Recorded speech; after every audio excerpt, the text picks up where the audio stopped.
निसर्गाकडून एक सुंदर गोष्ट अजून कुठली शिकण्यासारखी माहिती आहे, ती म्हणजे फ्लो होत राहणं, वाहतं राहणं आणि प्रवाहा बरोबर राहणं. तुम्ही नदी बघू शकता, हा निसर्ग, वारं सगळं बघू शकता, सूर्य, चंद्र बघू शकता.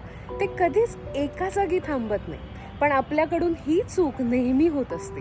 आपण एखादं दुःख आलं, एखादा प्रॉब्लेम आला तर त्याला कवटाळून इतके कवटाळून बसतो की मग आपला प्रॉब्लेम आपल्यापेक्षाही मोठा होऊन बसतो.